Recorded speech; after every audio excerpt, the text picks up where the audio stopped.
Ngarang numidang Kakwa da changsinkhiba khongjang da police na Phajinkhiba Maheiroi sing Thadok Haina Kakwa da laiba Singjamei Police Station da Meeyam na Thomjinkhre Maheiroi kuntra hena police na Phajinkhiba gi manungda Maheiroi khara thadokraga khara ama phajinduna thambagi mayokta irang adu hawrakhibani irang laksenaba security force na khongjang changsiliba singda tear gas cell na chingba kaptuna tan khaikhi Haudik so khongjang changsiliba sing lakshinaba security force na akanba mawongda ngak seli Hiramasigi matangda SKTV News ke Chief Reporter Khetramayum Premchandage akanaba paudam ama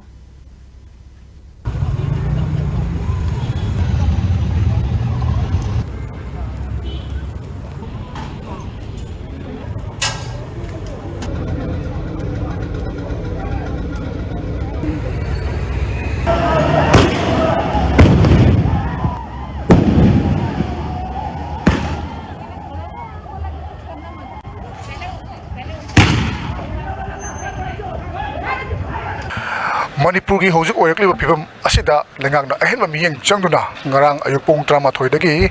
curfew tham khrabam matungda ngarang numidang tonga mafam singda khongjang changsilakpa singa police ka chauna mugnakhi loirena ngasi aibadi curfew tham khraba pung kunmari fa khrabam matung makhata na curfew chatharingai asida mafam ayamada kogi khongjang changsinbagi chang hantharabasu kawada leiba Singjamei Police Station da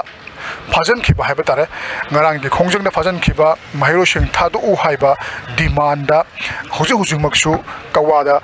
police amadi tongan ba central security forces sing yapun kangbuga khongjang jangsil liba Maheiroi singa bukna bagi thawong sing chaung thokli ainu lejari basi kawa kaithil maktatani duga miyam ubiri ba tongan ba central security forces amadi security force yauna khongjang jangsil lakli ba amadi Singjamei Police Station da thomjil lakli ba Miyambu control tawna ba kan mawong do honari masi maruina ngarang khongjang ba da police na fakhiba Maheiroi sing Thadok haiba demand da makoina khongjang lakpani adu makpo makoina Phajinkhiba Maheiroi sing manungda Maheiroi khara amadi Thadokre aduga khara amadi karigire mak tharok tribano haiba wafam asu yumpham oiraga nungthil pung amarom taba adu aidagi Phajinkhiba Maheiroi sing mama mapa amadi tongan wafam sing lakpa mera paibi sing yauna Phajinkhiba Maheiroi sing bu Thadok naba haijakhi adubu kuini tanaro matungda Phajinkhiba sing adu Thadok tabadagi haiba khongjang sing sakhel lakhibani aduga hojik miyamna ubiriba si akogi central forces amadi security force yapon ba kangbuna khongjang sangsil iba Maheiroi sing ami tongan manaharo singbu control tongnoba kan honari aduga amaromda ngasi curfew manungda Imphal gi ayama mafam singdi kogi khongjang changsinbugi mami se yamna hanthaki hawkhiba numit mai manga se thokhiba khongjang changsinkhiba sing aduga yenaru matamda khara makai hanthaki adubu ngasi gi hariba ngasi changsinliba khongjang asidi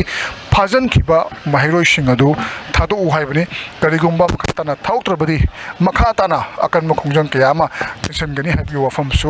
Lady, aduga hariba Maheiroi sing asi maruina ngarang changsinkhiba MU rom dagi haigalakhiba Maheiroi sing makogi marakta yauba Maheiroi sing ngaktane makoi sing asi maruina kogi kawa ya koibida leiba mafam kya dagi Maheiroi sing su yauri lona Thawal district tongan mafam sing dagi lakpa Maheiroi sing su yauri Camera person Chingkhre lona from Juriba ai Khetramayum Premchan SKTV News Imphal